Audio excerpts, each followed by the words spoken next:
Alright, so it's my day off again. As you can see, I'm here anyway.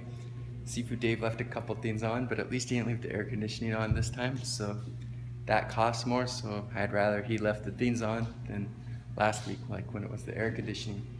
Anyway, I'm gonna go over the 19th of the 25 cognitive biases listed in Charlie Munger's book. This is the use it or lose it bias, and I'm sure a lot of you are familiar with this concept. Like, I don't know what they teach in schools nowadays. A lot of the stuff I've seen looks like rubbish and whatnot, but back when I was in school, we still studied geography and history and English and math and things like that that you could sort of actually use with kind of pragmatic knowledge. It's like awareness of where we came from and what the world's like and how our language works and how to use mathematics to figure things out. Way you could run a cash register and do your change and stuff without needing calculators and whatnot. It was really great stuff. But my thing is, when you're in school and you were constantly stimulating your brain, you got pretty good at stuff. And then as you go out in the real world and you kind of find areas that you specialize in and areas where it's important for you to focus your time and energy and mental energy and whatnot, it's you get good at that stuff, but all the stuff that you don't do anymore just kind of goes to the wayside.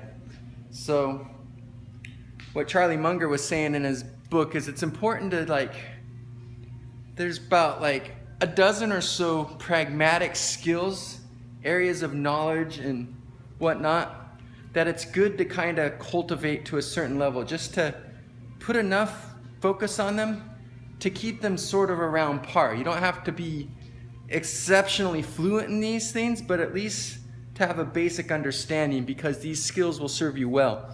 And he was talking about how if you put a lot of time and energy and investment in something and bring it up to a super high level, it stays longer and goes away slower, and when it does go away, it takes less energy to bring it back up to par. And I've found that to be true in my Kung Fu. At the beginning, it takes all kinds of energy and you make very little progress, and when you stop training, you lose a whole bunch really fast. But as you put in years and years and years and all kinds of understanding and all kinds of practice, you'll find that, Seafood Dave, for example, he's been practicing Kung Fu for 54 years. And he's got a lot of stuff, so he'll just focus on what is going to get him to where he wants to be at the moment.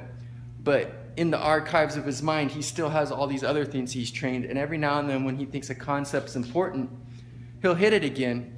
And, it's like taking something out of the attic and dusting it off. It's been neglected for a while, but because of the amount of time he put into it over the years, even after not doing something for years, he'll be able to dust it up and bring it back up to a super high level in just 3 to 5 weeks, even though it may take a normal person 3 to 5 years to develop that skill. So that's the whole use it or lose it type concept. So this one's a good one just to keep in mind. If there are skills that you find are valuable and important to you, put a lot of time and investment into them, bring them up to a pretty good level, and then hit them from time to time to keep from letting go of them. And if there's things that are still important to you but not as important, at least hit them, keep them familiar. Don't just neglect them forever. Once a month or something, boom, hit that skill, keep the familiarity. So this was the 19th of the 25 cognitive biases listed in Charlie Munger's book, The Use It or Lose It Tendency.